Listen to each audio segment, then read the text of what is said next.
So good morning, good afternoon, good evening, wherever you're journeying from today to join us online. Welcome to this launch of the Fashion, Style, and Popular Culture special issue, Dressing Through Pandemics. I'm Dr. Elizabeth Kealy-Morris, Senior Lecturer in Fashion, Ethics, and Inclusion at the Manchester Fashion Institute in Manchester, Metropolitan University here in Manchester, UK. And I was the guest editor for this special issue. My research explores how dress shapes experiences of disability, belonging, and social marginalization.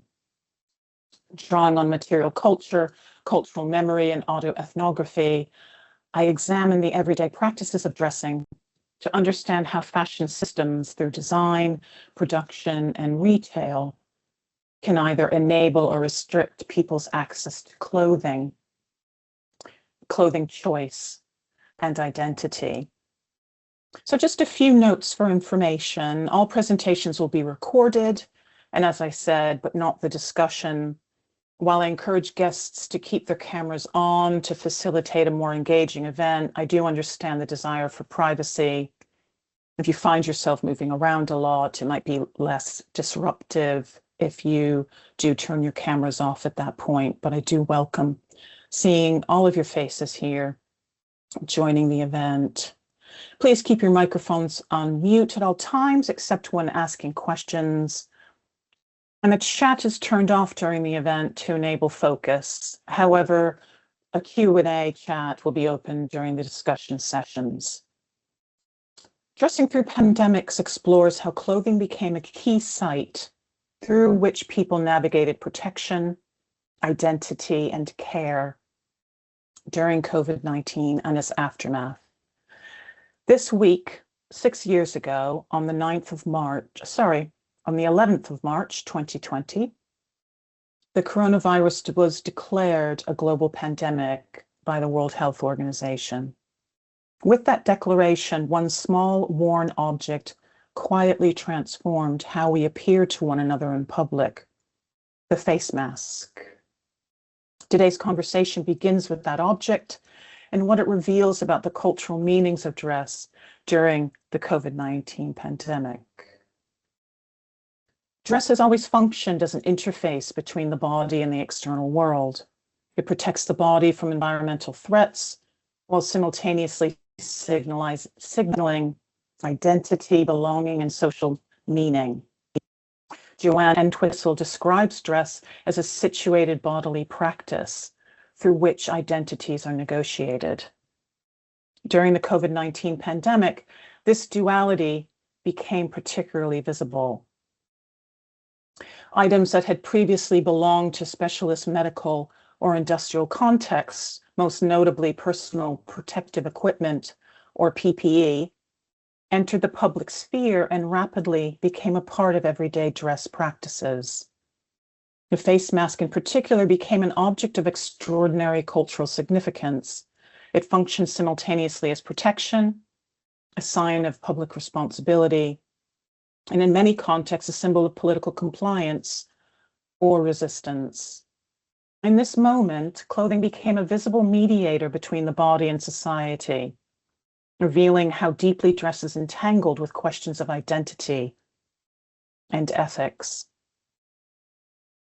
And yet, while the pandemic has been extensively studied across disciplines such as medicine, economics, and sociology, the transformations in everyday practices of dressing have received comparatively little sustained scholarly attention. But clothing is one of the most intimate interfaces between the body and the world around us. This special issue, therefore, examines the pandemic through the lens of dress, exploring how clothing shaped experiences of protection, social interaction, and creative expression, as well as a source of comfort during this period of global disruption. The issue brings together 12 research articles, a visual essay, and an interview, drawing on diverse disciplinary perspectives, including fashion theory, psychology, material culture, and consumer behavior. Several contributions explore the mask as a cultural artifact, from museum exhibitions of mask collections to the transformation of masks into luxury or branded fashion items.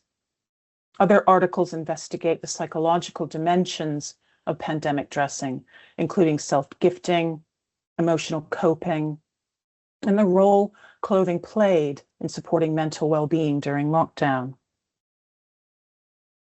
The issue explores global cultural responses, including Nigerian designers transforming masks into expressions of cultural identity, and digital communities sustaining clothing traditions online. What this special issue ultimately demonstrates is that clothing is far more than surface appearance. It's a material practice through which societies experience crisis, negotiate meaning, and imagine futures. By examining the pandemic through the lens of dress, we gain new insights into how fashion participates in the cultural memory of global disruption. Taken together, these contributions demonstrate that pandemic dressing was not temporal or trivial. Instead, clothing became a material archive of crisis. We see this in the rise of DIY craft and home sewing, in the transformation of digital retail environments, and in the changing expectations consumers now hold about sustainability and authenticity. Dress functioned as a tool for coping, communicating, and caring, allowing individuals to navigate the emotional and social pressures of a rapidly changing world. 6 years on, the legacy of pandemic dressing remains visible. We see a heightened awareness of protected clothing, a deeper integration of digital fashion retail, and a renewed attention to the role of fashion in care, resilience, and collective belonging. Before we start the conversation, I'll briefly outline the structure of today's launch, which largely follows the flow of the articles in the special issue. We begin with Professor Joe Hancock, Principal Editor of Fashion, Style, and Popular Culture, who will reflect on the journal and the context in which the special issue emerges. The first section of presentations then explore the cultural meanings of the face mask during the pandemic, moving from my own article on mask refusal in the United States to curatorial and psychological perspectives on masks, fashion consumption, and mental well-being. After a short discussion, I'll then introduce David Parker, co-founder of Lived Places Publishing, who will share publishing and publication opportunities through the publishing house. We'll then have a short break. And then in the second session, following the break, we broaden the discussion to global fashion practices and the longer-term legacies of pandemic dressing, including work on craft practices, digital fashion cultures, retail transformation, and creative responses to PPE shortages. We'll close with a final discussion session before concluding the event. So great to have all of you here. Thank you for joining this important discussion, and I hope you thoroughly enjoy the event. So I'm going to introduce Joe Hancock. So Joe is Professor Joseph Henry Hancock II is an international authority in fashion branding as a form of storytelling, as both an author and an editor. He's known internationally for scholarship on cargo pants in particular. For over 10 years, he served as a principal editor of Intellect Books' peer-reviewed journal, Fashion, Style, and Popular Culture, the home of our special issue. And of course, I want to extend my heartfelt thanks to him for all of your generosity, Joe, and your mentorship during the 2 years of working on this special issue, from the initial discussions, editing, and the production of this groundbreaking publication. So please welcome Joe warmly. Hello, how are you today? I am good. How is everybody?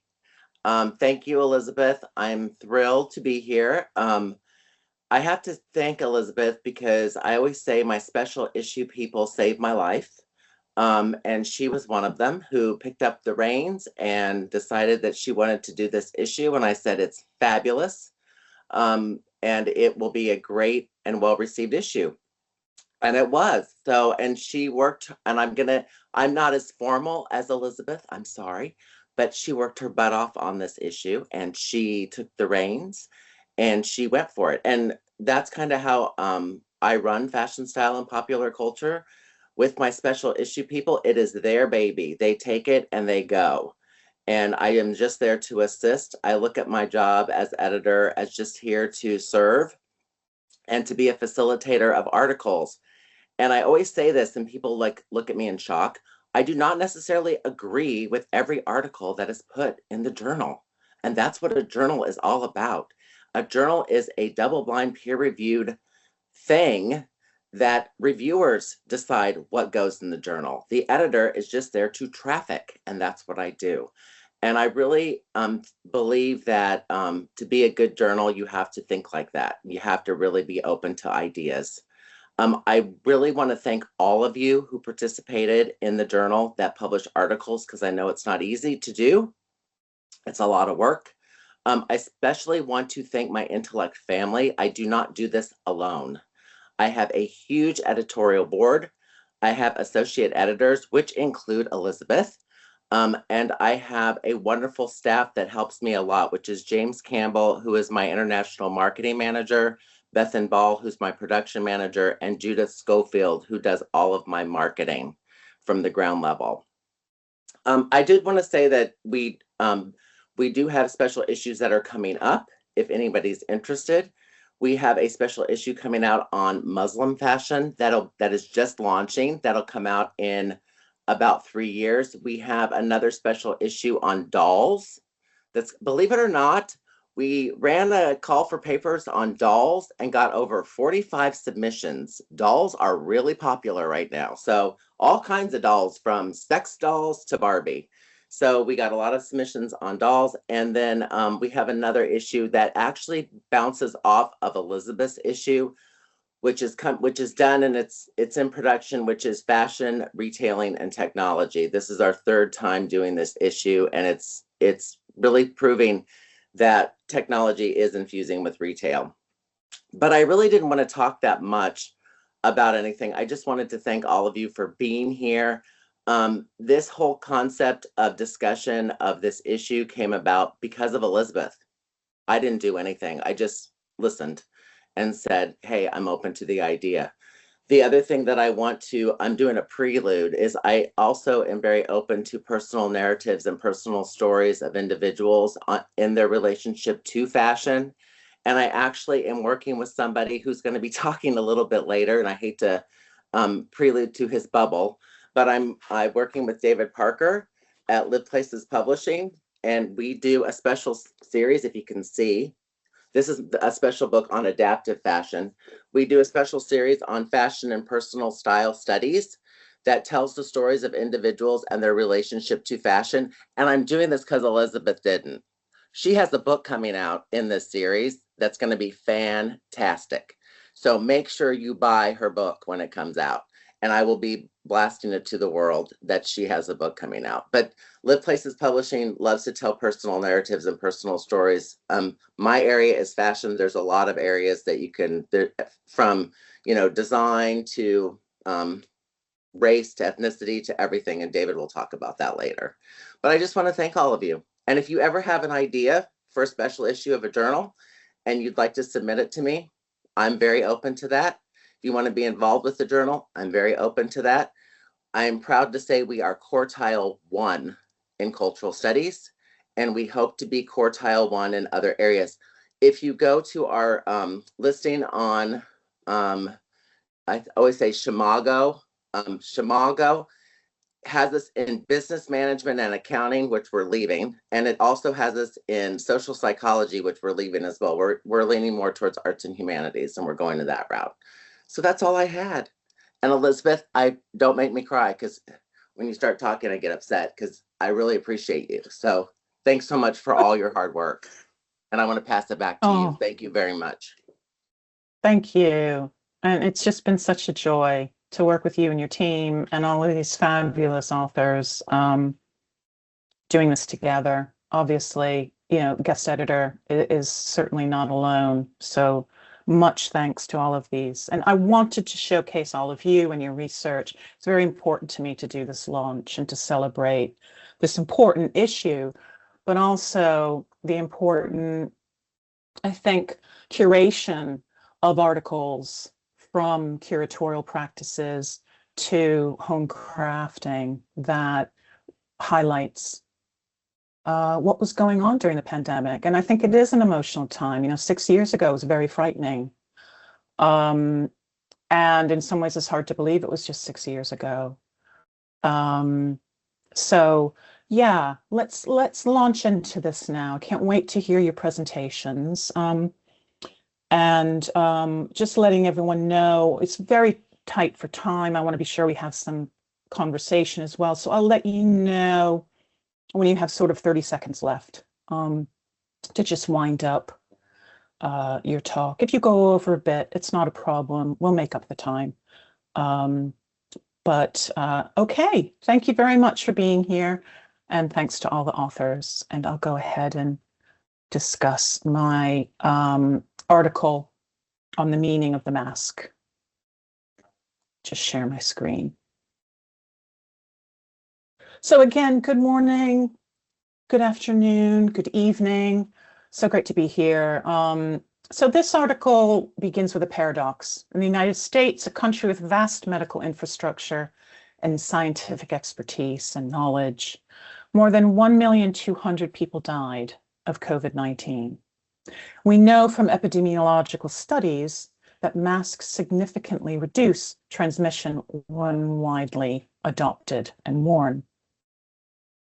And yet in the US, the medical face mask became a flashpoint, a politicized, emotional, and deeply symbolic object. So the question I pose in this article is not whether masks worked. We know that they did. The science is clear. The question is, why did this small piece of cloth become a site of cultural resistance? And perhaps more fundamentally, when someone wears a mask, what does it mean socially? Who is the sick one here? What can we learn from this mask refusal for the next pandemic, should we be unlucky enough to live through it? What kind of masks are needed?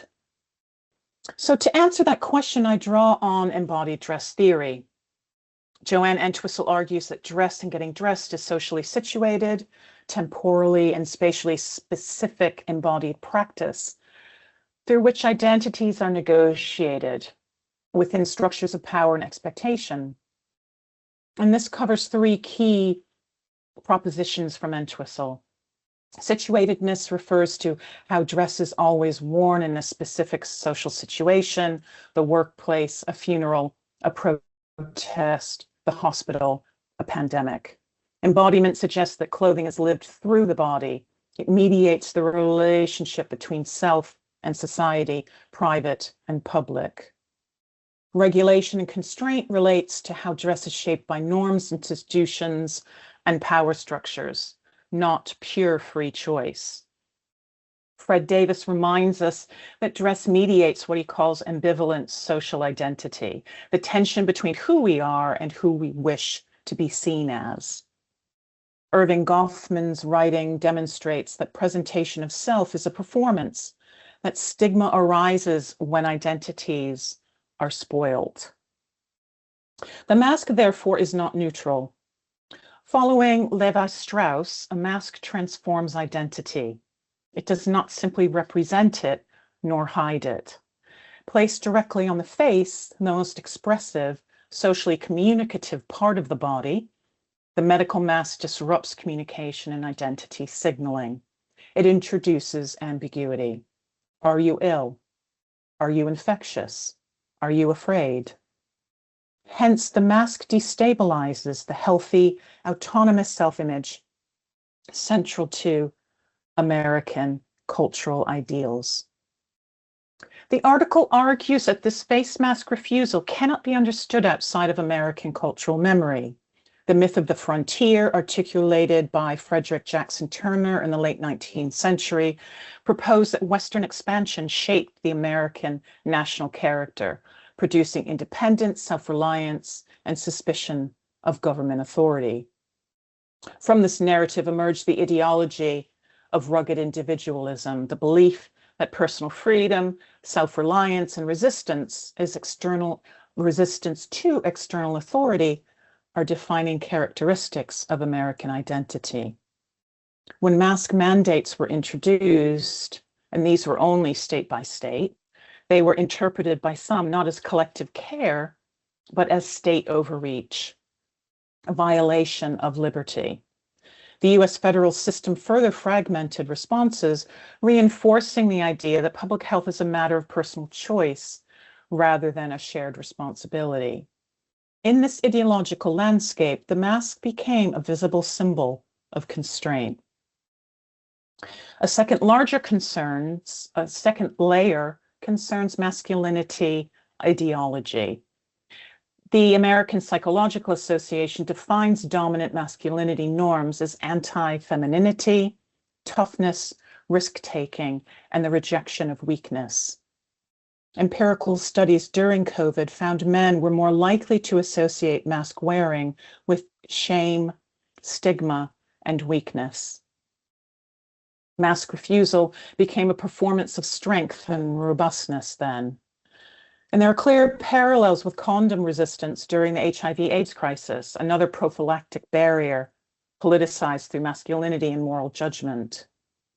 In this framework, the mask symbolized vulnerability, and vulnerability contradicted the idealized patriotic body, healthy, battle-ready, and invulnerable. There's another crucial dimension, though, that wasn't discussed much, that I found really interesting as I was researching the article. 18 states had anti-mask laws dating back to legislation targeting the Ku Klux Klan. For some Black Americans, wearing a mask risked racial profiling. So what was framed as a universal public health measure was not universally safe. This reminds us that dress is never abstract. It's lived on racialized, gendered, and politicized bodies. Public health policy cannot succeed if it ignores embodied experience. The article is not simply retrospective, it's also forward-looking.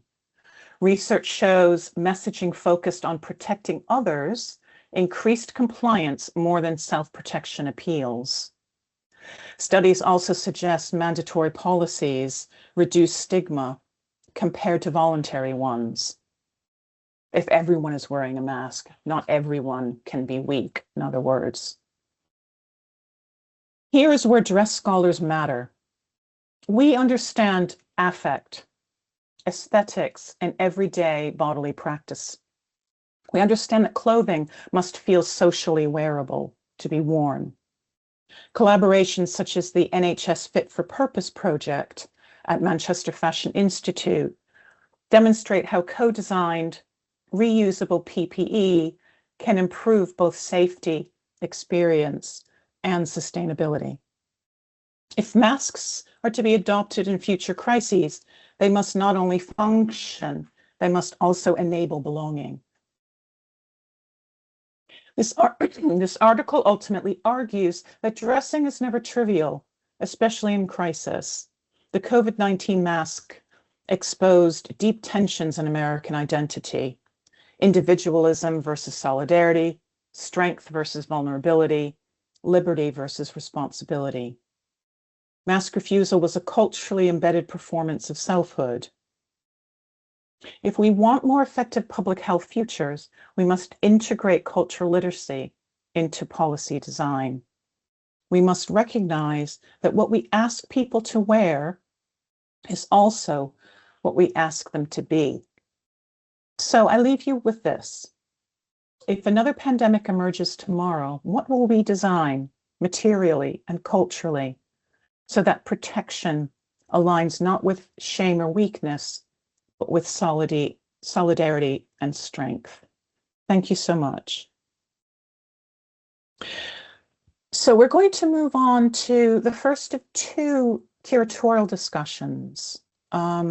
regarding very important and groundbreaking exhibitions of masks that were curated and displayed exhibited during COVID itself. So the first paper, Unmasking the Pandemic from Personal Protection to Personal Expression, an exhibition at the Royal Ontario Museum, will be given to us by Dr. Fahmida Suleiman, who holds a DPhil from Oxford University and is a senior curator of the Islamic World Collections at the Royal Ontario Museum in Toronto, and an associate professor at the University of Toronto. As well as curating, she's an author of several books investigating textiles and textile practices in the Middle East and Central Asia. So very warm welcome to you, Fahmida. Lovely to have you here. You can go ahead and share your screen now if you like. Hello, everyone. Good morning from Toronto. I'd like to start by thanking Dr. Kealy-Morris and Professor Hancock for the opportunity to contribute to this wonderful publication. In my article, it's in the form of a photo essay, I share a project that I worked on during the pandemic with two of my fellow curators, Dr. Alexandra Palmer, curators of global fashion and textiles at ROM. We collected over 300 masks from 23 countries and presented over 100 of them in the exhibition Unmasking the Pandemic from Personal Protection to Personal Expression, which opened to the public in September 2021 for an entire year and was free of charge. So on this slide, you can read the list of countries represented in our collection. We divided up our efforts based on our academic and geographical specialities, with Alexandra focusing on mask makers from Europe, the UK, and North America, Sarah collecting masks from across Asia, Africa, and their communities in diaspora, and I focused on makers originating from North Africa, the Middle East, and Central Asia. At times, our regions overlapped, but we each followed a set of 4 criteria as part of our collecting strategy. First, the collection had to be truly global in nature, with each mask telling a compelling story from individual or collective makers. Next, handmade masks were top priority, but we didn't limit ourselves to handmade only, because some of the machine-printed masks were made by designers to be both affordable and allowed the widest possible distribution of their social and cultural messaging. Thirdly, mask makers were selected for their artistic ingenuity and creativity, but also because their enterprises were ethically driven and supported and sustained local communities. And finally, and most importantly, the collection was maker-focused. So wherever possible, we strove to connect with makers online, over the phone, or through email to capture their firsthand accounts and stories about their circumstances, agency, and inventiveness. I'm just going to show you a few slides to give you a sense of the exhibition Unmasking the Pandemic. So you have the entrance there. We displayed the masks in thematic sections, both on open display on mannequin heads and in table cases, as you can see in the foreground. And here's a nice close-up of the masks on open display. We also created a wall of masks shown on the right to highlight the immense creativity of the makers and the global diversity of the collection. Okay, so getting into the masks now. We divided the 100 masks into 4 themes: poetry and protest, survival and strength, heroes and warriors, and artistry and innovation, which was really the largest theme. So I'll skip through a few examples from each theme for you now, but please read my article for many more examples. These masks appeared under poetry and protest. They highlight how the pandemic revealed widespread social inequities against many communities. In particular, there was a surge of racist attacks targeting Asian communities. For the sake of time, I will just explain the mask on the right. It was made by a Chinese-Canadian artist, Don Kwan, which is an artwork rather than a functional mask. Kwan used a Chinese restaurant's takeout bag to make his mask. By using an ephemeral object found and consumed everywhere during the lockdowns, as many of us ordered takeout food, the artist bears witness to the increase in racism and social injustices against Asian communities across Canada and the globe. On the left is a pair of masks from the theme of heroes and warriors. These masks were made to protect stage actors who performed a traditional form of dance drama in West Bengal, portraying epic heroes. Makers also sold these masks to the public to supplement their income, as the performing arts industry was badly hit during the pandemic. The mask on the right, under the theme of survival and strength, is hand embroidered in cross-stitch by a Palestinian embroiderer for the organization Peace Center for Heritage in the West Bank. During the pandemic, mask making became part of the center's economic empowerment program and provided work-at-home projects for Palestinian Bedouin women. The three masks featured here, they featured under artistry and innovation. The mask on the left was designed with a clear plastic inset over the mouth, allowing lip reading for those who are deaf or hard of hearing. The mask on the right was made for choral singers, allowing them to take deep inhales and exhales while singing.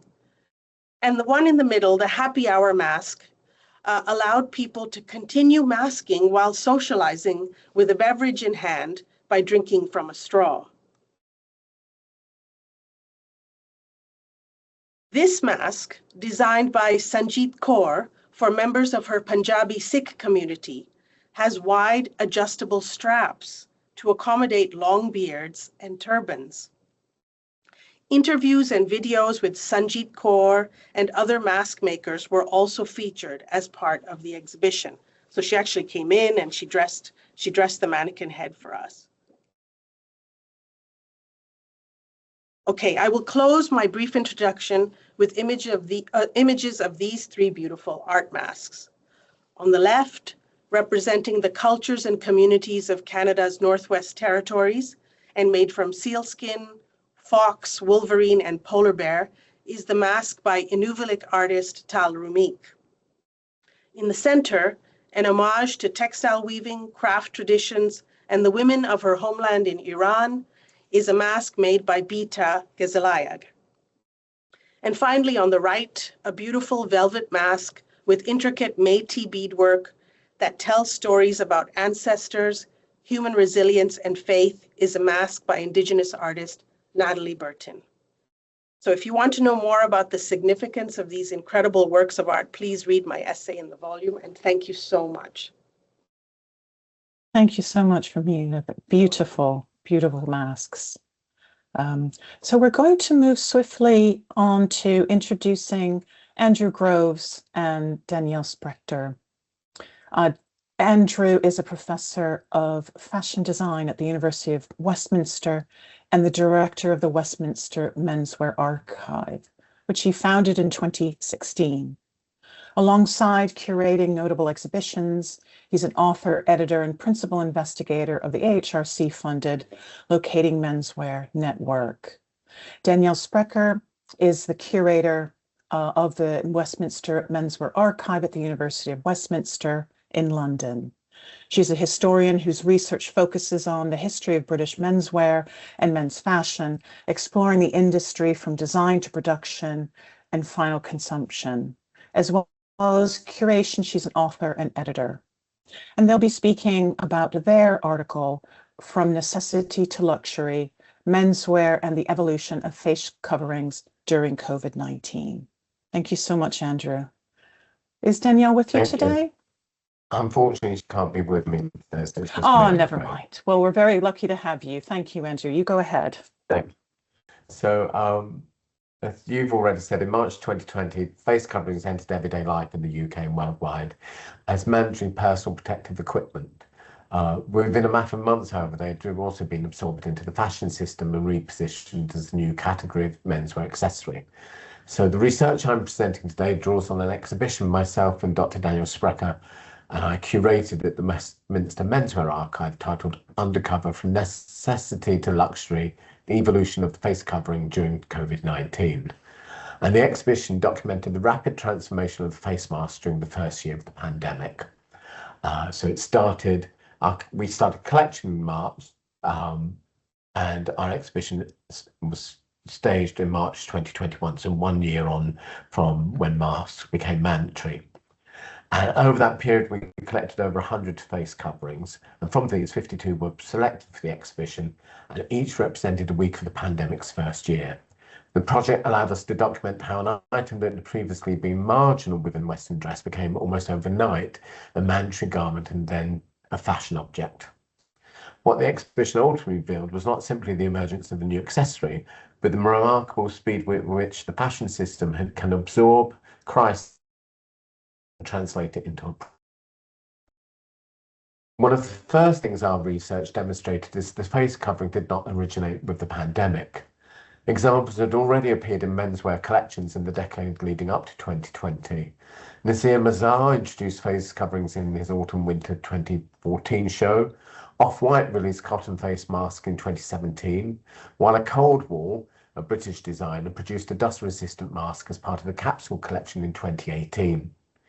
Even fast fashion retailers such as Boohoo Man in the UK had introduced masks inspired by medical designs before the pandemic began. In these early examples, the mask functioned primarily as an aesthetic device. It referenced protection, anonymity, pollution, and tactical industrial clothing. In other words, the mask already existed within the visual language of menswear. What the pandemic did was legitimize it. A garment that had previously been marginal or symbolic suddenly became mandatory.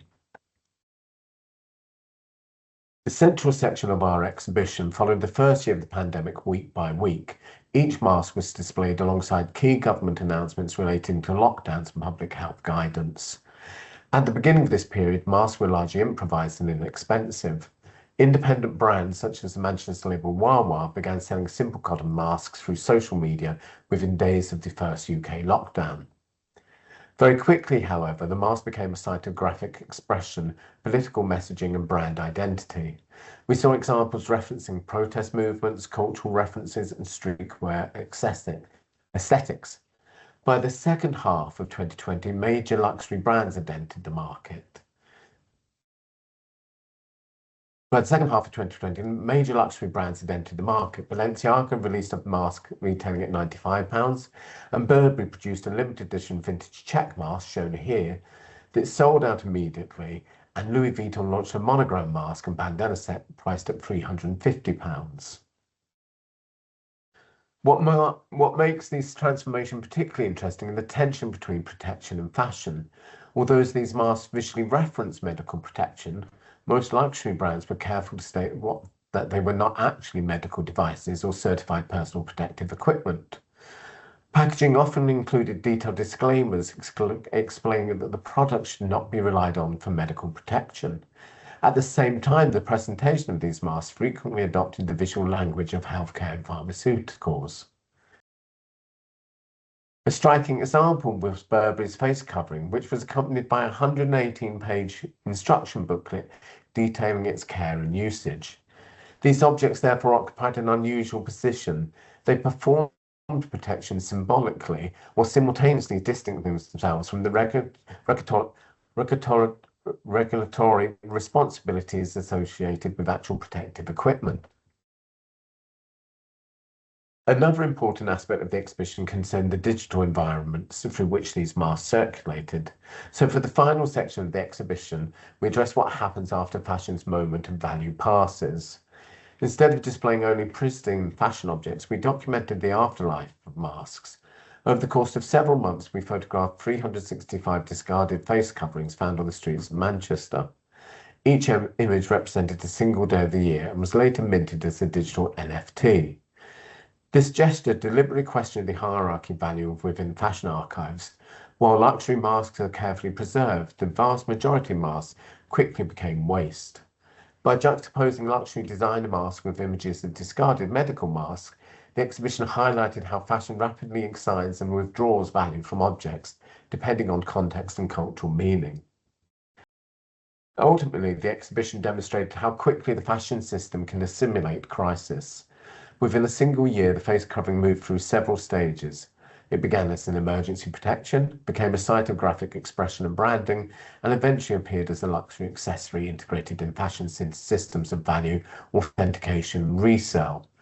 By documenting this transformation in real time, the project provided a record of how fashion responds to moments of disruption. More broadly, it shows how even the most egalitarian objects can be absorbed into the symbolic and economic structures of the fashion system. Thank you. Thank you so much. Thank you. I was lucky enough, I was lucky enough to see presentation. It was January 21, wasn't it, when you first discussed it, which made me then reach out to you when I was doing this. So it's great to see it again. Thank you. Okay, so we're going to move on now to a presentation by Samiha Alub and Soljana Chili, discussing the experiences of self-gifting luxury fashion during the COVID-19 pandemic. And Samiha Alub is a consumer insights and research professional specializing in luxury retail. She's an alumna of the University of Arts London in the United Kingdom, where she obtained her MSc Applied Psychology in Fashion and focused on luxury consumer psychology. Dr. Soljana Chili is a senior lecturer in psychology at the University of Arts London in the UK. As an author and editor, her research focuses on the relationship between autobiographical memory and the self in the context of psychological disorders, cognitive behavioral therapy, fashion, and the fashion industry. And it's wonderful to have you here with us today. Thank you. Yeah, thank you very much for your time. Today we're going to take you through our paper, which is the experiences of self-gifting luxury fashion during the COVID-19 pandemic. So to start, it's been long known that consumer behavior changes during trying times, as consumption does have strong implications for the self. So for COVID-19, we did see a rise of self-gifting, which is the idea or the notion of giving gifts to oneself, whether it's products or services. And because of the increase of self-gifting during specifically COVID period, this topic did garner a lot of academic and journalistic interest as well. So for our study, which was a qualitative study, we had 4 female participants aged between 22 and 35, and they were living in the UK during the lockdown periods, and they had purchased at least one luxury fashion good within that period. And this was purchased from their own personal funds in order to align with the definition of a self-gift. In terms of methodology, it was semi-structured interviews that focused on, first of all, their COVID-19 experience. We delved deeper into the self-gifting experience and their motivations behind it, and also perceptions of luxury, and it was luxury self-gifts that we were looking at. For the analysis, IPA was used, so phenomenological analysis, and that was to explore kind of their lived experience of COVID and of self-gifting, and this is suited for more complex consumer research. In terms of the results, between the 4 respondents, there were a total of 6 self-gifts, and these range from a Cartier watch to a Dior handbag and a Hermes scarf. And the key themes that came out from the research are on the right. We found 3 key themes, which are in bold, and 6 sub-themes, which I'm going to go through.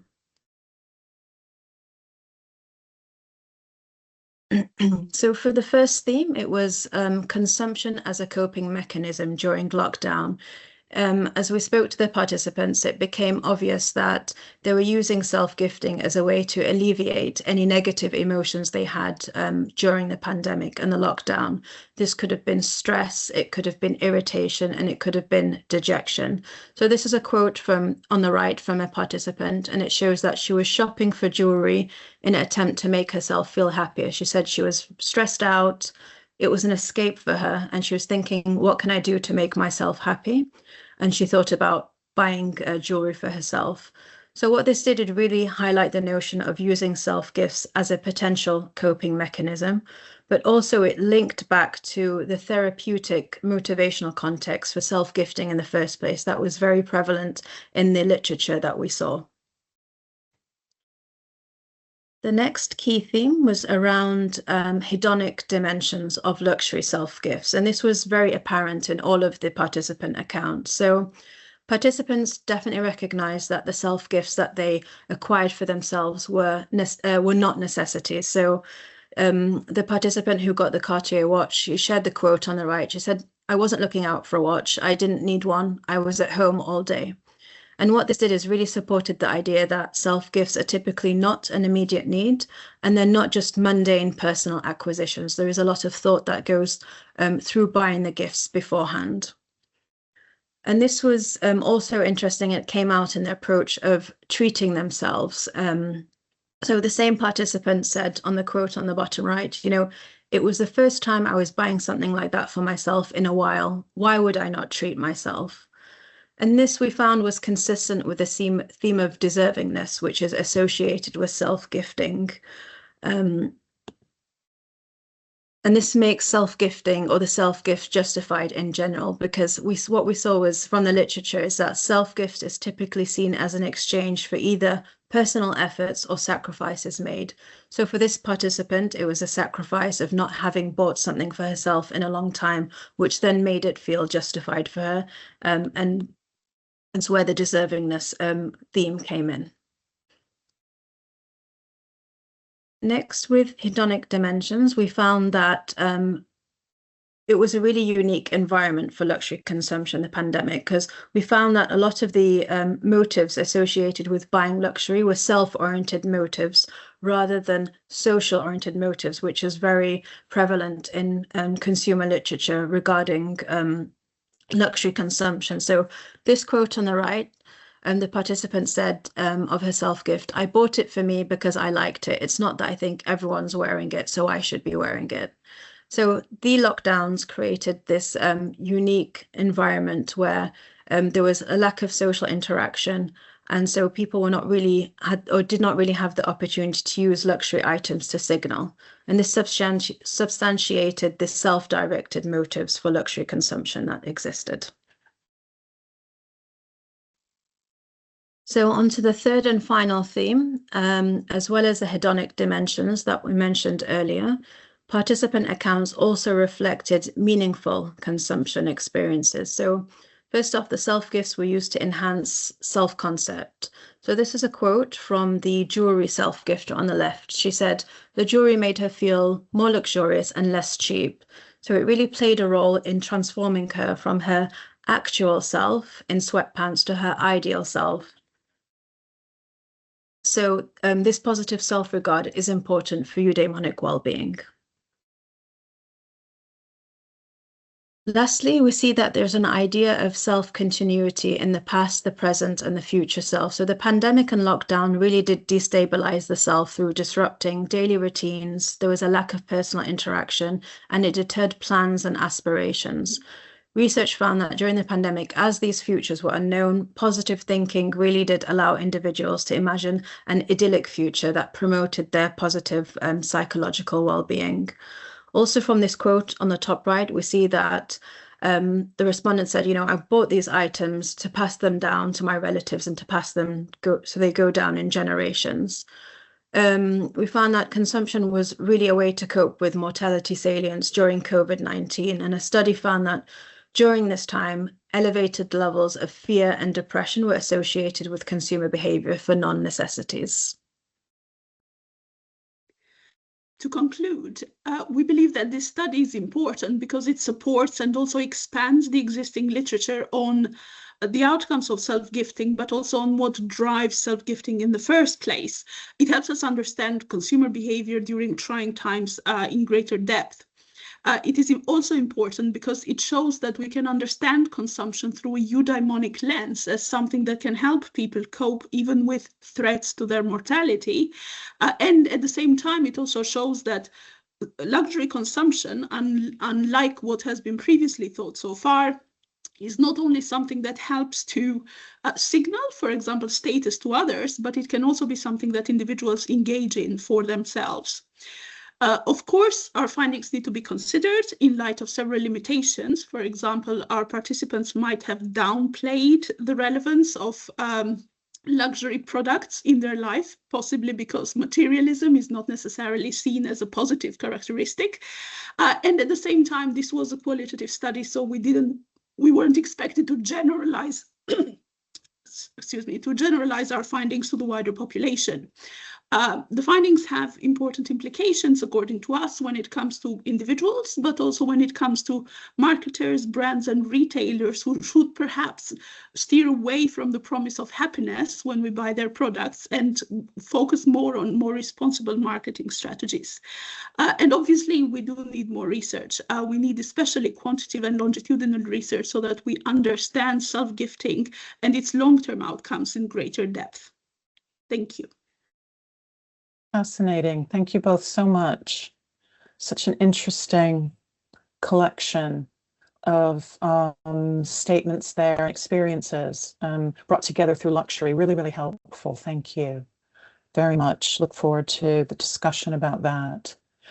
So we're moving on to the final presentation before the discussion. And I'm very happy to welcome Małgorzata Wenderski and Dr. Jae Hee-jung. And they're going to be discussing two articles that they have in the special issue, Part 1 and Part 2, Coping with Fashion for Mental Health During the COVID-19 Pandemic. Part 1 looks at engagement and mood, and Part 2 looks at motivations and effects. Małgorzata Wenderski has an MED and is a registered psychotherapist. Her research interests include the intersections of clothing and mental health and its psychotherapeutical applications. She's developing a new psychotherapy modality with interventions that utilize clothing and fashion for reflection, processing, healing, and change, which sounds really, really helpful and useful. And Dr. Jae Hee-jung is a professor at the Department of Fashion and Apparel Studies with the Department of Women and Gender Studies as well at the University of Delaware. Her scholarly research is focused on fashion psychology and consumer behavior, particularly from international and cross-cultural perspectives. So welcome, both of you, very much. Is it just yourself today, Małgorzata? Yes. Yes, okay, it is lovely. me today. Thank you so Please much go right for that ahead. beautiful. Yeah, thank you so much for that beautiful introduction. It's so lovely to be here. So thank you, Dr. Elizabeth and Dr. Joseph, for being a part of this presentation, as well as the special launch, which is a really wonderful one. Yes, unfortunately, Dr. Jae Hee-jung will not be here today, but in spirit, most definitely. I will be presenting my two-part study on coping with fashion for mental health during the COVID-19 pandemic, which was adapted by my master's thesis and supervised by Dr. Jung. And this research stemmed from curiosity on how relationships to clothing were infected by the pandemic during those lockdowns where we were really restricted, particularly for those populations that found clothing to be very significant in their lives, and understand that extent of impact that this all had on them. I welcome everyone to read my article for more in-depth information. And so part 1 is centering on engagement and mood, where we explore the clothing practices that the emerging adults engaged in. So that looks into clothing engagement, which is general interactions with clothing, dressing, interest, and researching. clothing and fashion.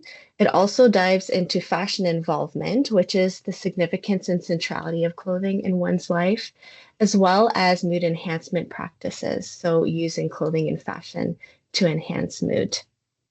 So we look at the pattern and determine whether they've changed and what were the implications. 576 emerging adults make up the sample of the study, which are across Canada. And emerging adulthood refers to individuals 18 to 29. This is a very important life stage for identity development. There's a lot of transitions at this time as well. And according to research, there is high fashion involvement and high clothing consumption. So this was a perfect demographic to witness the effects of the pandemic on clothing engagement. There is both quantitative and qualitative analyses conducted in this study. And we see in the qualitative analysis that three themes emerged for emerging adults, where a facet of them reduced their effort in clothing practices, which included preferring casual clothing, reduced care for clothing, and reduced planning. A facet explored clothing and fashion more, for example, refining their style or creating a capsule wardrobe. And there was also an adjustment and accommodation for COVID-19 pandemic. And this looked like dressing in more comfortable clothes, being at home due to the lockdowns, protective dressing or mask coordination. And fear was also a theme that came up where people reduced their cultural dress for fears of prejudice or discrimination. And in our quantitative analysis, we've measured the impact of the pandemic on fashion involvement using a variable measuring the fear of COVID-19. And findings showed that the higher fear of COVID-19 led to increased significance and centrality of clothing in one's life. In the qualitative analysis, we saw that either clothing became more important to individuals or it became less important. So if we dived a bit further into this, for those that it was more important and their fashion involvement increased, they were finding that comfort was extremely important to them and their style was extremely important to them. They wanted to be presentable despite being inside. They were searching sustainability practices and fashion sustainability. In some examples of decreased importance, individuals reported that clothing had decreased value to them, or there was less pressure to engage in clothing and fashion, and there was new priorities in general. In looking at the impacts on coping, we explored mood enhancement practices and how they shifted, and findings showed that higher fear of COVID-19 led to increased use of clothing to improve mood. And this was reflected in the sub-theme of using clothing as a coping tool. Individuals express using clothing to enhance mood, to enhance their self-expression, their self-esteem, or their self-concept or body image, as well as connecting with others and finding motivation to complete tasks that are important to them during the pandemic. So the key findings were that clothing engagement increased for a lot of emerging adults in order for them to improve their experience, and it became more significant. For others, it decreased in significance. Their appearance management decreased as well, and this was necessary to decrease the stressors and simplify pandemic living. But comfort throughout all was a really major theme, and everyone was engaging in comfort and striving to accomplish comfort. We also see that the pandemic elicited a creative boom in exploring fashion and style, and for many, for the first time.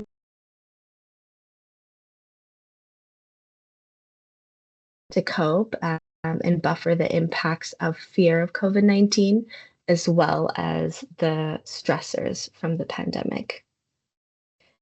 And moving on to the second part of the study, which dives into motivations and effects. we really look into the coping aspect of clothing a bit more, and what role it has to play in the relationship and whether it impacts mental health. And we look more into the therapeutic possibilities of clothing as well. So our research question centered on what were the motivations for using clothing as a mood enhancer during the pandemic, and how had mood enhancement practices impacted mental health. So in our quantitative analysis, we see that there were two variables that were very significant. One was self-structure, which means that clothing was important for one's identity, sense of self, and self-concept. We also see the factor of self-esteem, where clothing was very crucial to increase self-esteem and was very important to the user. So we see that the more that individual needed clothing for their self-concept or for their self-esteem, they were more engaging in using clothing and fashion as a mood enhancer. And we also witnessed many different motivations behind using clothing. As we see here, comfort was a major theme that came up again, self-assurance and individuality, which paralleled the quantitative analysis. But we also see the motivation to engage in fashion, and the motivation to enhance motivation and productivity. There was also motivation to camouflage oneself, which leans towards body image, and wanting to feel a sense of normalcy during the pandemic through clothing. In our quantitative analysis, we did not see or capture an effect of the use of clothing as a mood enhancer on mental health. And we kind of posit a few theories in the scholarly article, such as the variable that measures mental health was quite too broad. But according to people's reports, we see different results, that there was both positive and negative impacts on mental health. Emerging adults were sharing that clothing enhanced their self-esteem as well as their mood. It aided them in distracting themselves from thinking about COVID-19 and those stressors. It also aided their self-congruency, so it helped them aligned with their ideal self, and it gave them that sense of cohesion. We also saw that clothing aided people's self-efficacy, which means they had greater confidence in themselves to achieve the goals that they wanted to achieve. And they were also sharing it empowered them greatly. But there was some negative effects they reported, such as self-esteem. It made them either more insecure or more critical of themselves. Clothing also allegedly led to lower mood sometimes, or it reminded them of the pandemic and of the gravity of the situation. Some shared that clothing did not aid in aligning themselves. It actually made them incongruent with themselves. And that was partially due to comfortable clothing and masking their style. And people also felt that they were unmotivated by their clothing and they could not achieve as much as they wanted to. So the key findings in part 2 was that there were many different functions of clothing that served emotional and psychological needs and really aided them in empowerment as well as coping with the distress. And so we see both positive and negative effects on mental health. And so it makes a great case that clothing can improve aspects of mental health. It can be very important for our functioning in day-to-day life, that it can be therapeutic, empowering, and crucial for our personal growth. Thank you. Wonderful. Thank you so much, Gozia. And please send our thanks to Dr. Jehi as well. Dr. Jung, thank you.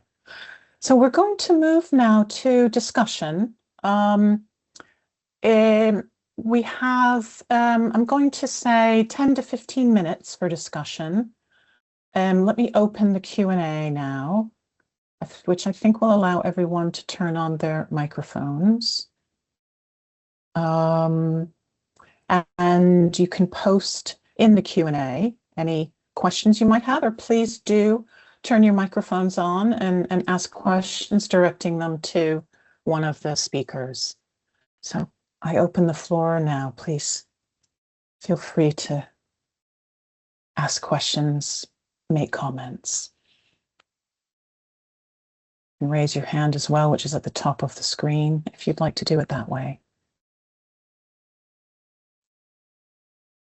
I can break this. I can break please, the you go ahead, silence. Joe. Go I'll ahead, break the Joe. silence and say that I love the way that all these papers are diversified in their methodologies, their approaches. I know that sounds generic, but it's true. And I love the way that that you all are looking at this topic from a different lens.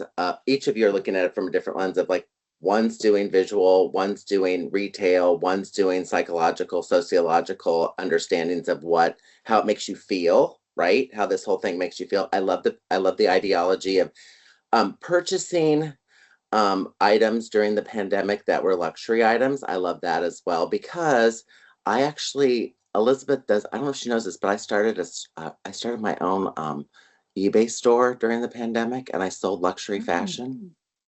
And I made $36,000 during the pandemic selling luxury clothes. Mine. I got rid of all of them.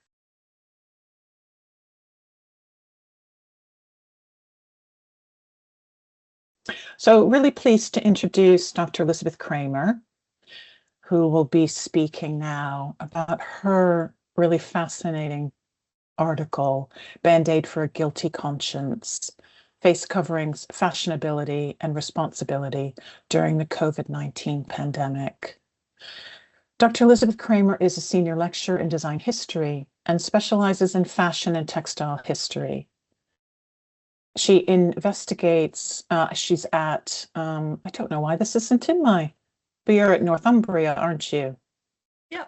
You're a senior lecturer in design history at Northumbria University and specializes in fashion and textile history. She investigates how the materiality of garments and accessories can be used to understand cultural flows and identities. So please take the floor now, Elizabeth, and we look forward to your presentation. Well, thank you, Elizabeth. It's a pleasure to be here today and have the opportunity to hear about everyone's papers. I've really been enjoying them so far today.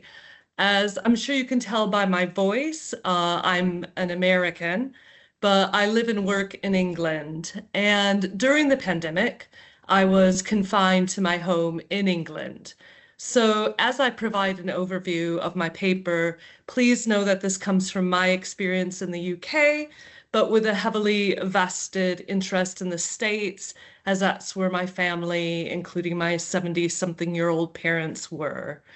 I'm obviously aware that the pandemic was experienced differently by, other people in other places. So at the start of the pandemic, I was at the point in my research where I needed to conduct international field work, but that was impossible as travel restrictions were imposed. However, as my research stalled, a new phenomenon caught my eye, which we've been talking about so far today, much to my great excitement, and that is face covering in response to COVID-19. When the news stated that we should all mask up to stop transmission, my first thought was, how is that ever going to happen in the UK or US? And I became obsessed with that question. And also, how do you convince an inexperienced and resistant public in some aspects to adopt a medical device as an everyday practice? Now, the British Medical Journal claimed that aesthetics and sustainable considerations were needed to shift the narrative from medical intervention to social practice. And this is where I argue in my article that fashionability comes in. Fashionability was critical in convincing the public to adopt face covering as an everyday practice. And fashionability, how I would define it, is it's not just about looking good, but about having the competence to select the right clothing or accessories and wear them properly. And at the beginning of 2020, the larger public in the UK and US had really zero mask competence. Now, shopping pages in tabloids and magazines and on e-commerce websites helpfully informed consumers where to get face coverings, how to select them, and how to style them. These sites also drew attention away from politicized efficacy debates and redirected it toward celebrity culture, logos, aesthetics, and even sustainability and charitable initiatives. But this intervention was not without tension. American fashion journalist and critic Vanessa Friedman argued that designers might be exploiting the pandemic for profit. To counter this profiteering critique, the industry instigated corporate social responsibility initiatives and emphasized the sustainability of reusable, washable cloth masks. Brands used initiatives and forms of marketing as insurance against being seen as insensitive. And the self-awareness is demonstrated, for example, by the British fashion industry journal Drapers, as indicated in the quotation.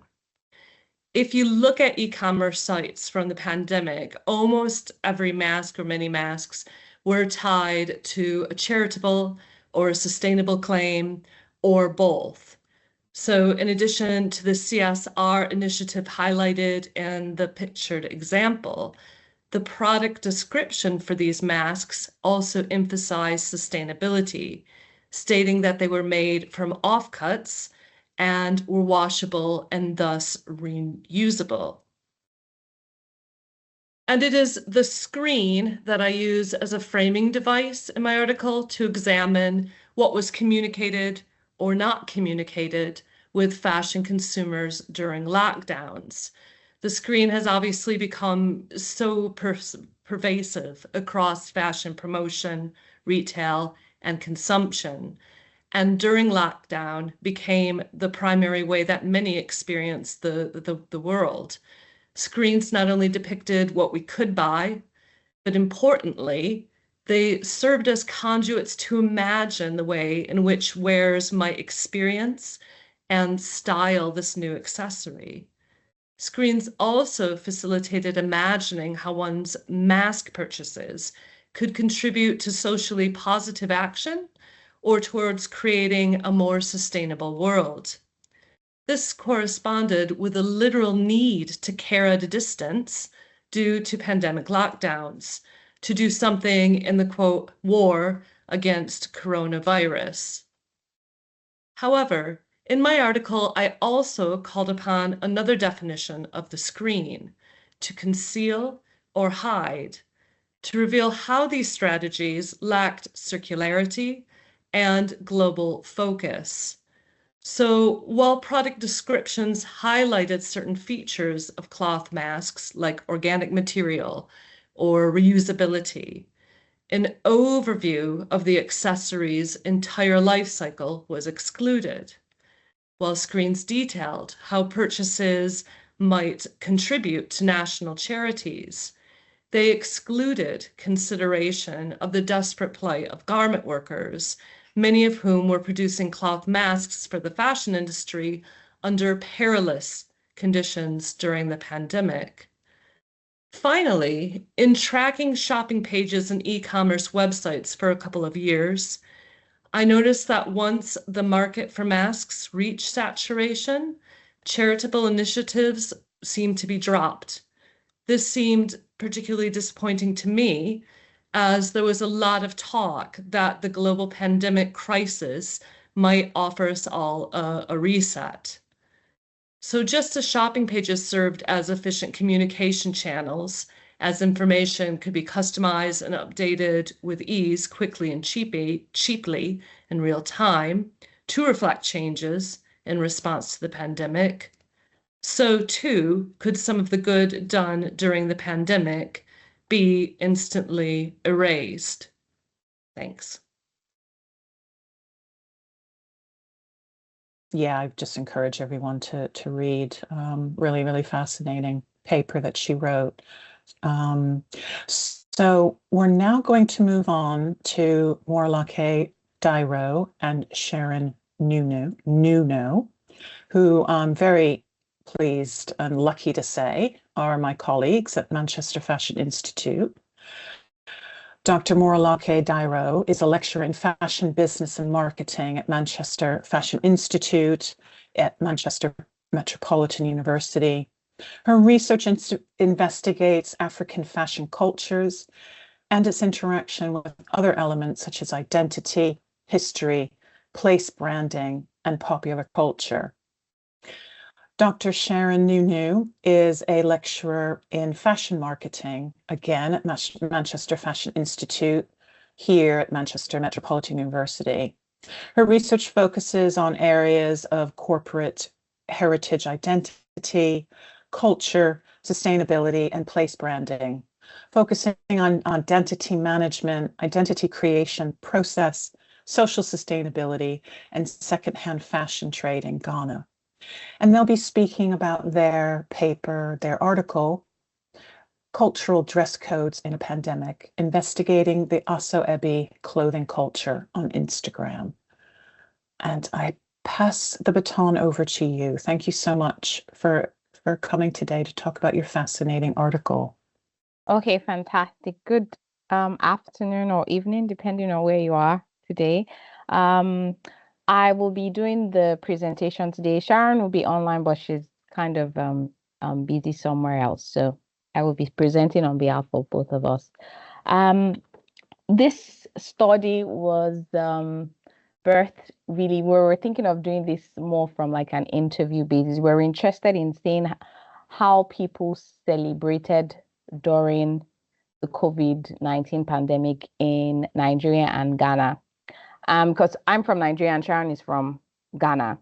And we were just curious as to see like how, because I mean, social events and social distancing were like a paradox at that point in time. And it was just curious to see how cultural clothing was used during the pandemic when social events were on the low and not allowed in certain parts of Africa.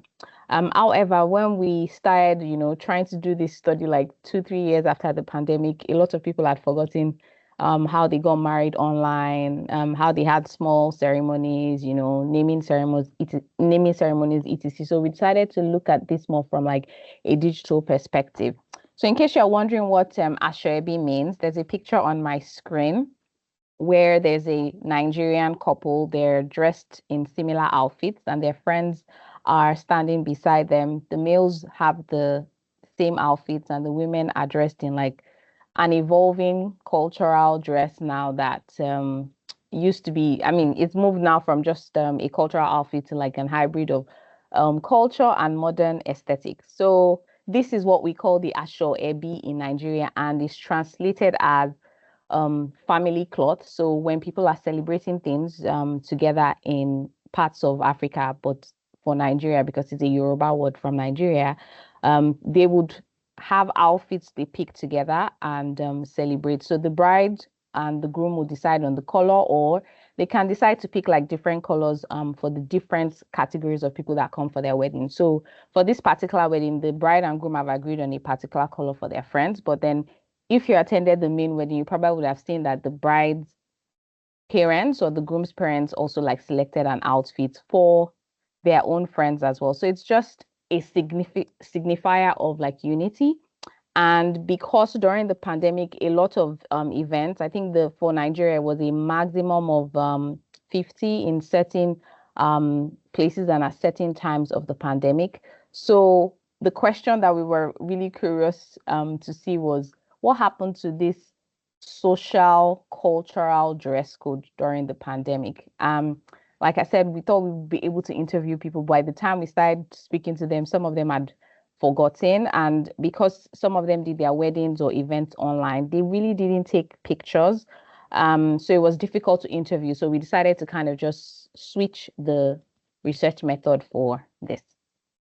So the question we were asking was, how did this clothing culture that is really hinged on social interactions and events survive on Instagram? And we were looking at Instagram because what we found out is this dress code culture in Nigeria and, evolving in different parts of Africa is now closely linked to like the whole social media paparazzi, where people now have weddings and they would have photographers and fashion blogs that have Instagram accounts take their pictures on their wedding days, or even like for funeral ceremonies of like older people, or just general stuff that makes them happy, like bridal showers and things like that. And they will post it and people will interact with the images. Some people take screenshots and take it back to their tailors, because most of the clothing that you've seen in the previous slides are actually like custom made clothing. So what has happened around this clothing culture is that it's become an ecosystem of photographers,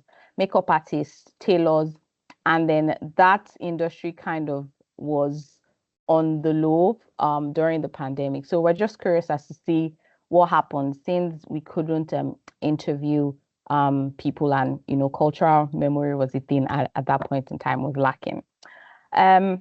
So Marloke, I just wanted to let you know we don't see we don't see the presenter view. We don't see just your slide. We also see your notes. I don't know if you want to. Oh, I see. Okay, that's fine. But yeah, it's fine. Okay. Try pressing it again. Try pressing it again.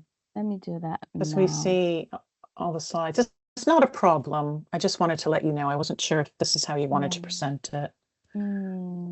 It doesn't give me another option to actually just present this without sharing my screen. Just try it one more time.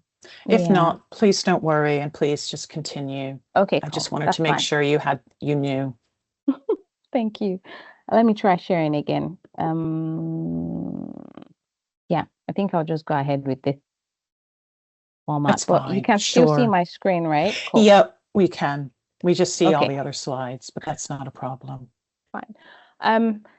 So based on that background, we try to like find out which Instagram accounts, blogs that are popular, that are from like a global fashion media perspective, fashion media in Nigeria, because the context of fashion media in Nigeria is that they may not have like global houses like Vogue, but they currently have like Marie Claire and a couple of other local fashion magazines, but they're very big on social media. So we're very curious to see what it looked like on Instagram. And because Instagram is a mix of, video and text, and quite popular amongst the Asoebi culture for magazines and for blogs to use as well as individuals. So that's why we focused on using Instagram. And what we found out in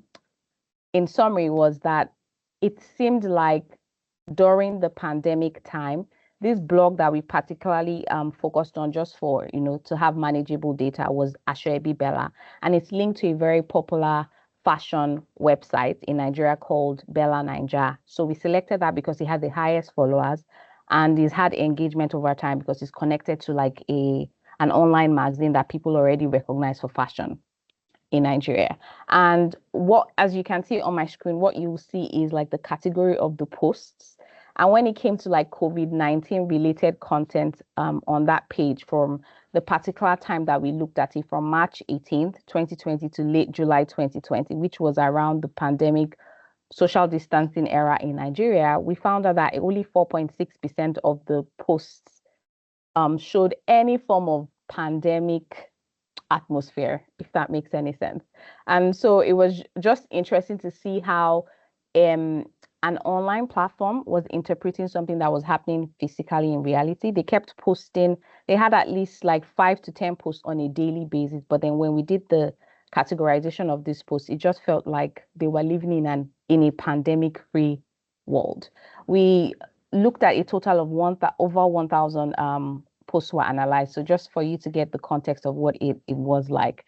And in terms of like the images of people using masks, only 1.08% of images of people using masks were actually featured on this social media account that we use for the analysis. So I'm just going to go straight to the finds because I figure that I'm out of time.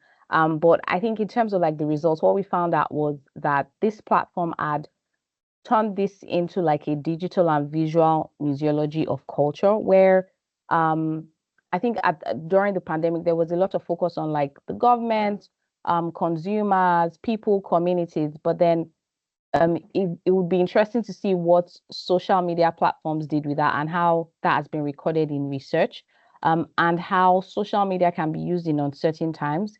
I mean, there is an argument of should they have focused more on the use of masks, but based on the strategies that we saw them using, throwback and not even mentioning the pandemic or using it as an hashtag, it felt like they were trying to like preserve the nostalgic moment of social unity, because again, the Asoebi culture and is linked to Yoruba philosophies around how you see the people that come to celebrate with you. So when they're covering their face, it almost feels like an insult to you.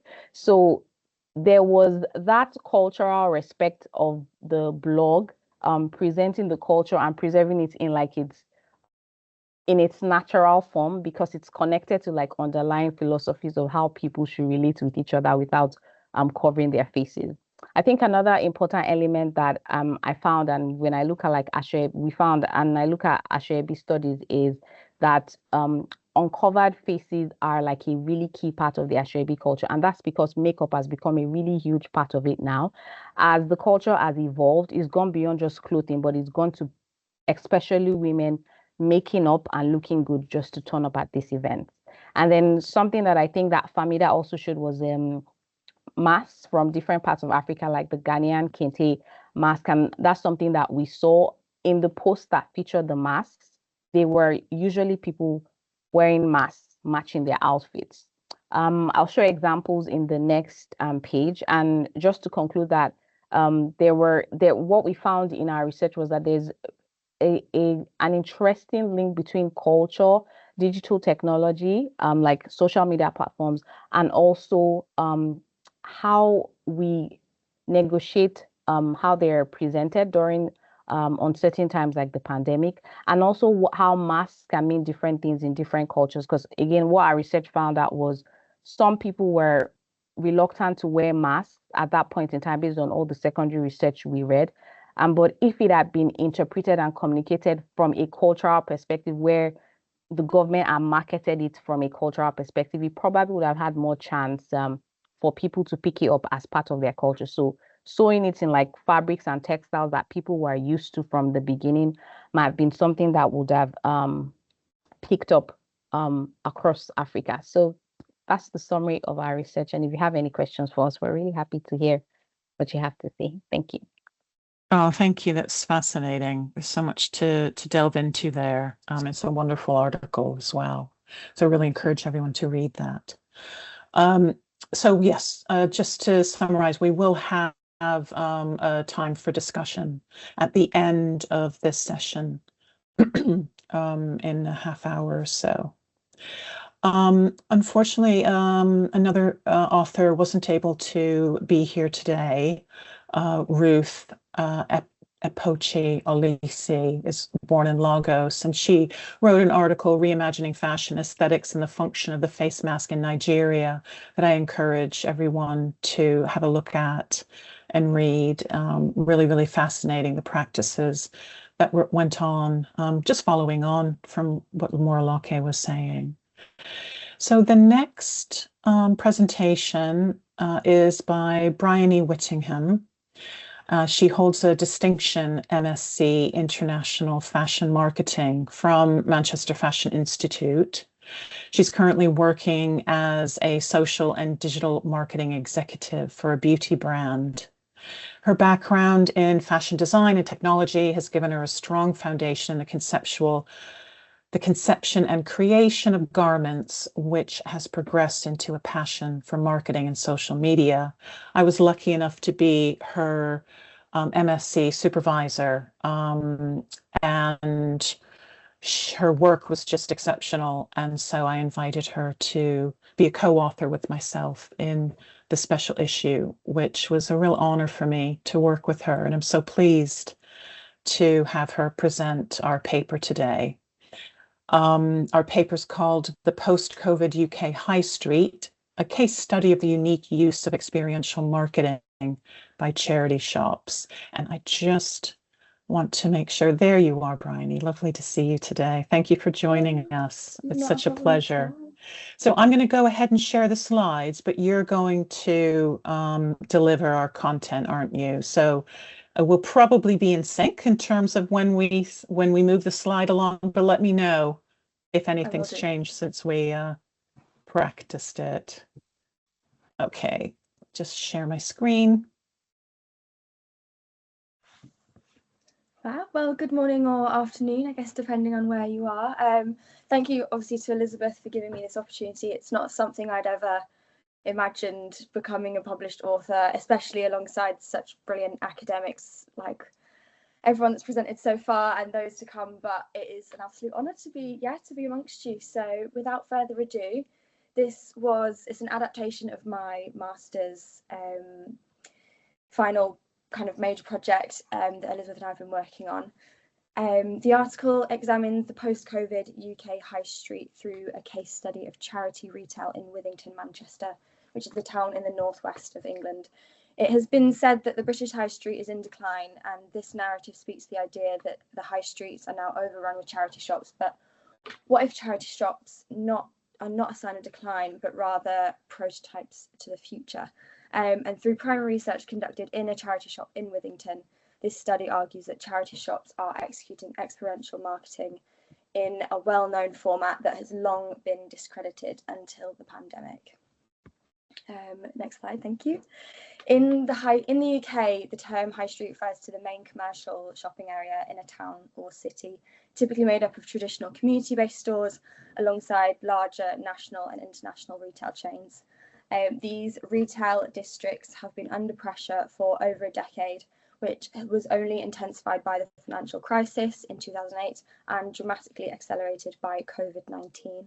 During the lockdown, high street stores closed, resulting in a rapid decline of footfall and therefore leading to the increase in e-commerce and online shopping. This new method has resulted in consumer habits and click and collect being the new consumer's first choice. However, post-pandemic consumers report preferring online shopping for convenience and ease, yet they still describe in-person retail as more enjoyable. This article situates charity shops within the evolving experience economy, drawing on Schmidt's experiential marketing framework, Sense, Feel, Think, Act, Relate, to examine how physical retail can generate meaning beyond transaction. Charity shops have been embedded in British retail culture since the late 19th century. However, in current debates, they are often viewed in mixed ways, either as signs of economic stagnation or high street decline. This study challenges that narrative. Charity shops recycle unwanted goods, they raise funds for social causes, provide employment and volunteering experiences for those who may not be able to go further afield than their local communities, and of course create accessible community spaces. And critically, scholarship has rarely explored them through the lens of experiential marketing, but this article addresses that gap. Withington provides a rich microcosm for analysis. It is a residential suburb in the south of Manchester with a significant 20 to 29 age demographic, a mix of students, young professionals and older residents. Recent regeneration efforts as well have been put into the town to try and bring it up with a bit more money kind of invested as well. Primary research combined using an online survey via local Facebook groups, so that was distributed amongst Withington Facebook groups, as well as people across the UK, just to get a general census. And then I did 20 in-person surveys, which were conducted inside a charity shop in Withington, Oxfam. Using both methods allowed a comparison between those actively shopping and those reflecting more abstractly on charity retail. From the research, 3 key themes emerged. So the first was shopping habits. Online shopping is the preferred choice for convenience, but people that were interviewed in person say they still visit the high street every week. This suggests there is an interest in physical shopping, but not enough reason for people to go. The second was attitudes to secondhand, motivations including sustainability, affordability, and the thrill to find. However, since COVID in particular, the stigma around hygiene and anxiety, even just being in person shopping, persists. The third was charity shop as a community infrastructure. So participants constantly describe charity shops as really important, essential, and really good for the community. Interestingly, many valued their experience to be fantastic in charity shops, particularly those that aren't able to get out and go too far. This distinction between economic transition and social function is crucial. The article proposes a subtle but important argument. Charity shops are already practicing experiential marketing, even if they do not label it as such. Their experiential dimensions include the unpredictability of stock, the pleasure of discovery, you never know what you're going to find in a charity shop, social exchange with the volunteers, moral satisfaction for supporting your cause, and a quieter, less pressured retail environment.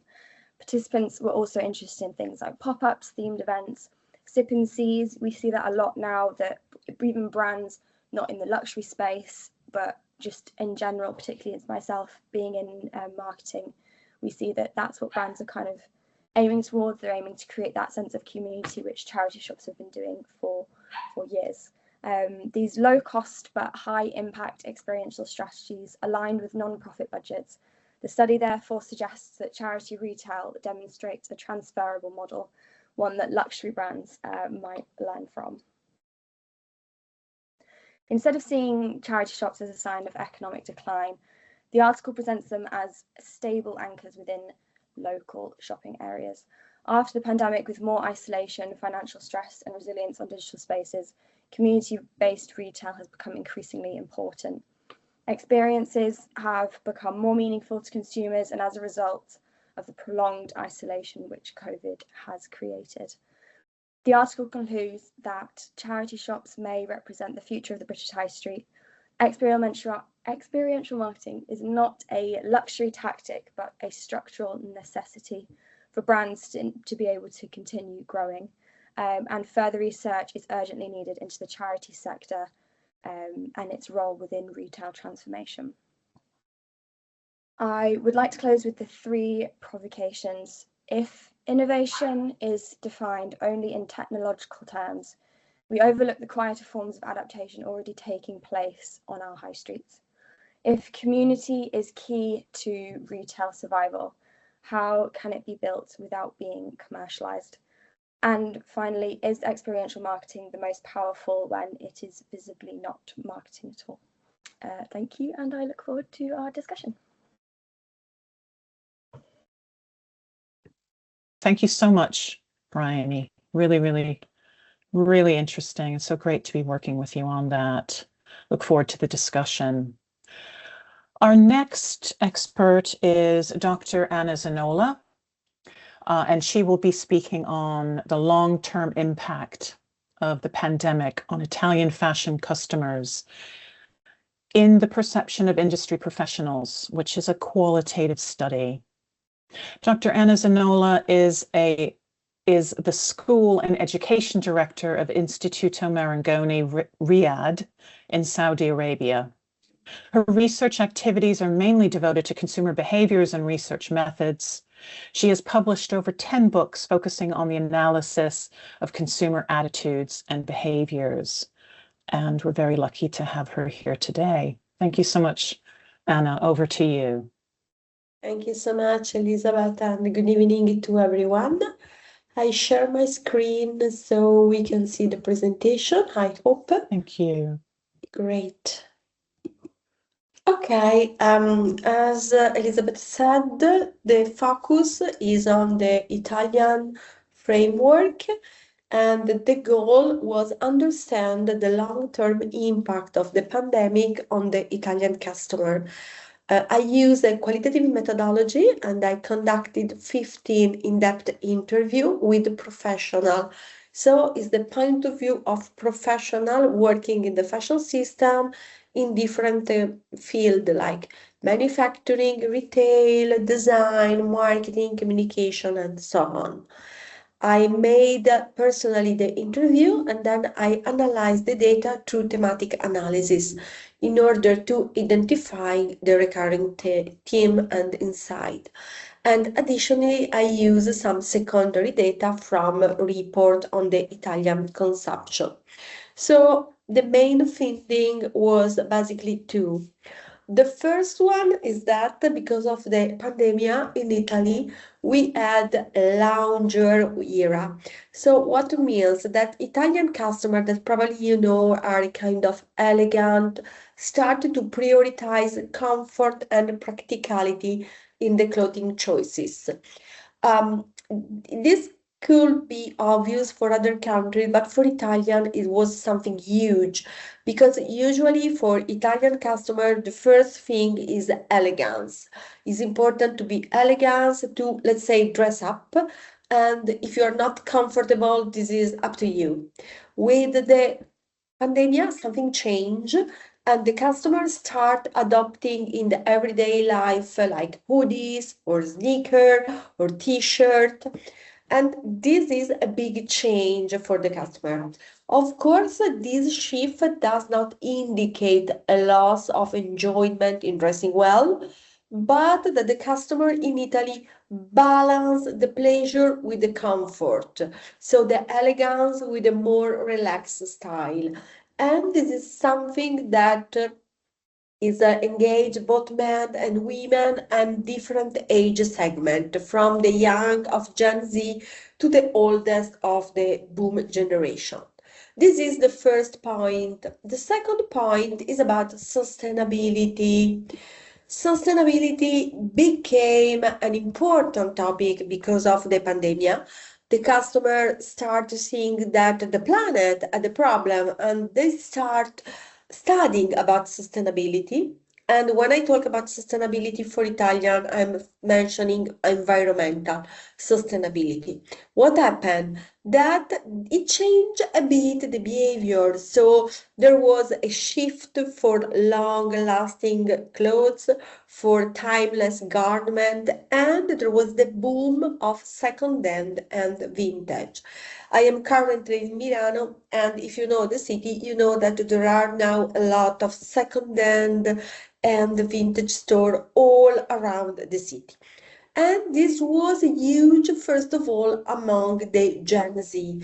So the Gen Z started talking about sustainability, to push even on the social media this topic, to say, well, we buy second-hand, we will upcycle our clothes, and so on. But on the other side, we have a completely different element, and is the fast fashion. Here in Italy, Gen Z remain a key demographic for ultra-low price retailer. And when I mention ultra-low, I am not thinking about, let's say, Zara or Mango, but about H&M, Primark, or even worse, Shein.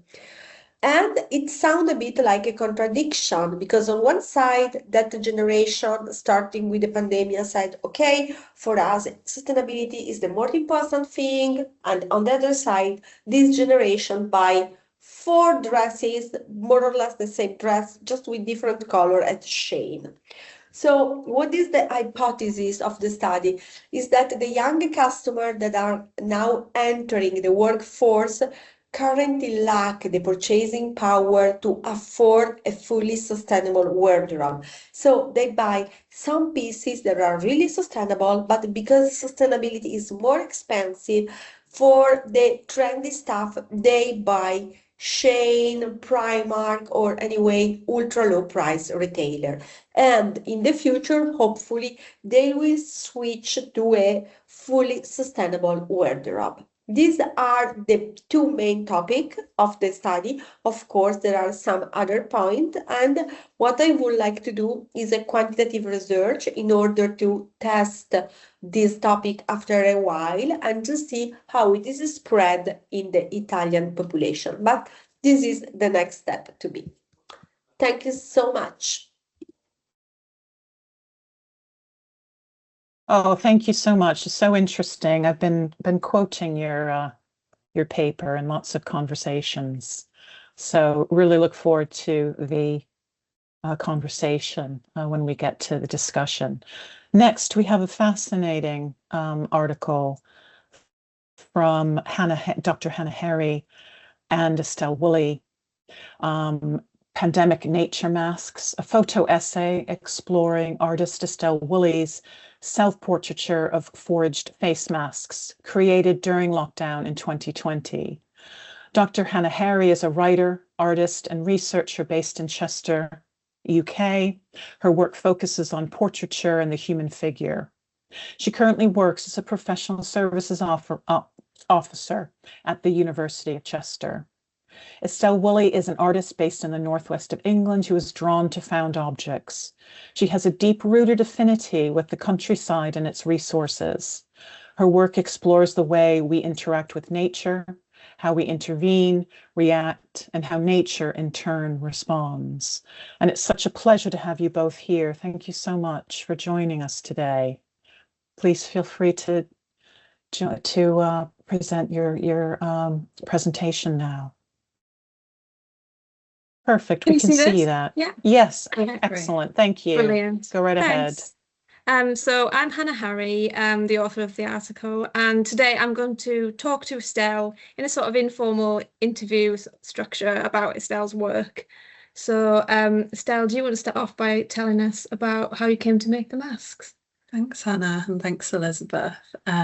So hi, yeah, I'm Estelle Woolley, and I'm an interdisciplinary artist. And at the beginning of lockdown in March 2020, I moved back to my family's dairy farm in Cheshire in England. I didn't have access to my usual studio space, and so I adapted to using the materials that I was surrounded by on my daily walks in nature. So themes that we touch upon in the article about your work are the fact of your isolation. You're isolated at the time, as was everybody else. You were located at the time on your family farm in the middle of the Cheshire countryside. So what you had, in fact, was a combination of you were being isolated, you had a large degree of solitude, and you also had access to the countryside. You had access to a wide open rural space, which for you was a period of intense creativity. So can you talk a bit briefly about the creation of each of the masks themselves, some of which we can see on the slides now? Yeah, thanks. So as I was out walking around the farm, I was discovering different wildflowers and plants as they were coming out in and out of season. And they sparked different narratives for me. The whole series was really about breath and how we need plants and nature for oxygen in order to breathe. But also within that were these other narratives forming around the particular materials themselves that I was choosing to engage with. So in the image Sneeze, I used dandelion clocks to make the mask. And they were these beautiful seed heads, like almost innocently drifting through the air. But dandelions are also really aggressive weeds when they grow. And I thought that that narrative paralleled quite nicely with the nature of the virus. Another mask in the series was called Rainbow Meadow. And that was influenced by the rainbow NHS symbol, where I remember everyone going outside on a Thursday evening and clapping for the work of the NHS. So the various colours of the different wildflowers were a nod to this new pandemic symbol.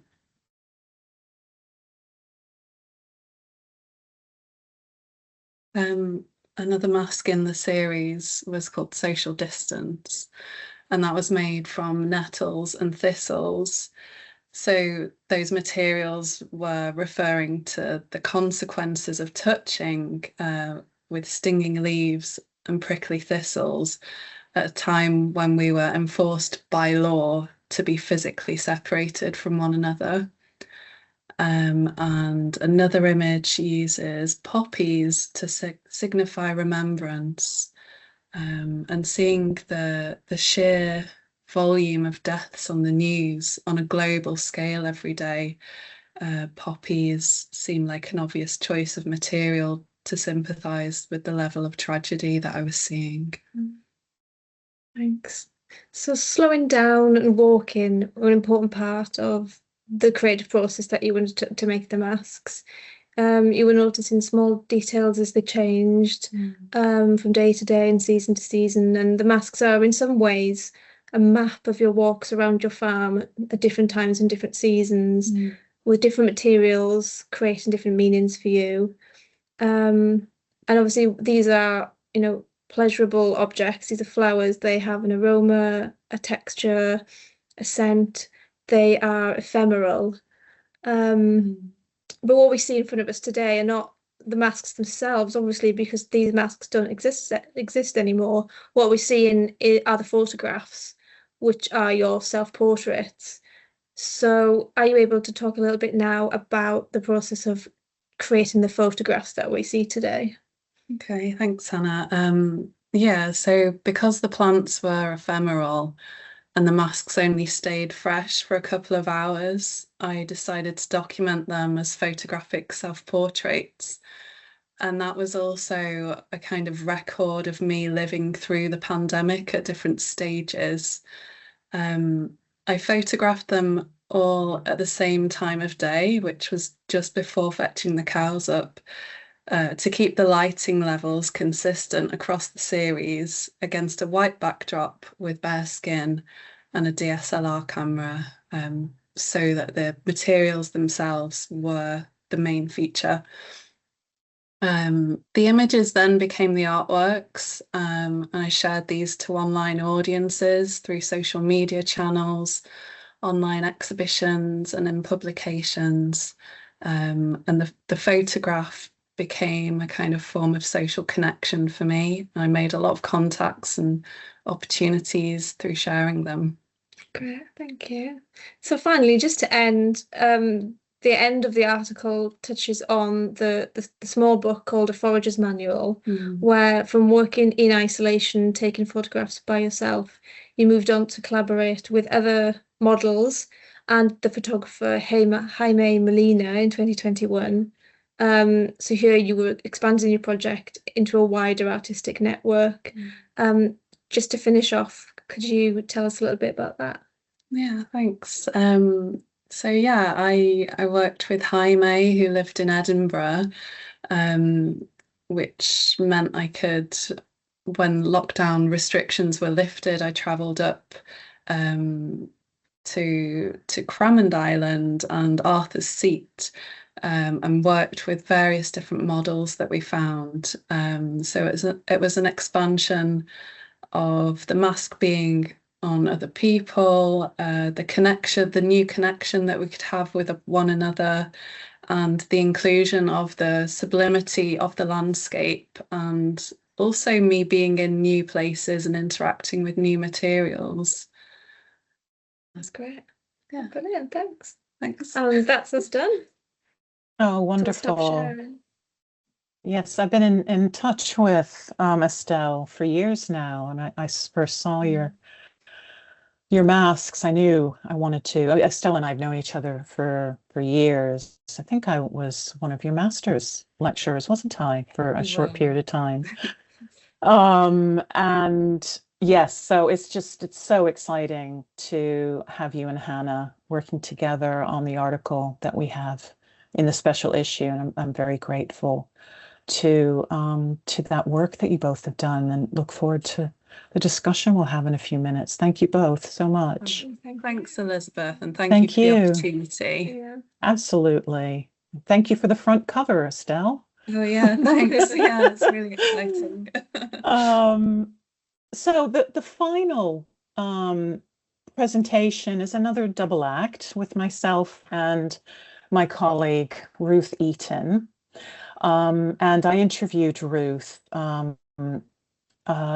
for the special issue to discuss her activity involved in community-driven responses, the role of home sewing in mask and PPE kit production during COVID-19 pandemic. So Ruth is a lecturer in design contexts at the Manchester School of Art and Design at Manchester Metropolitan University, where she's a doctoral candidate. Her PhD investigates the pocket via social commentary on Twitter, and she's interested in the meanings and stories of the pocket and everyday dress that can be uncovered through existing threads and connections fostered in the online participatory community. Her research on the pocket has been featured in various different outputs and publications. So it was a real joy, Ruth, to sit down and have a chat with you about your experiences. Ruth is both a theory-based academic as well as a fashion designer, a textile artist herself. So yeah, really rich experiences, Ruth. Let me just share our screen, get that up. So I'm going to talk a little bit about the background to our discussion, and then Ruth will take over at the end to answer some questions that we posed in the presentation. Just share my screen.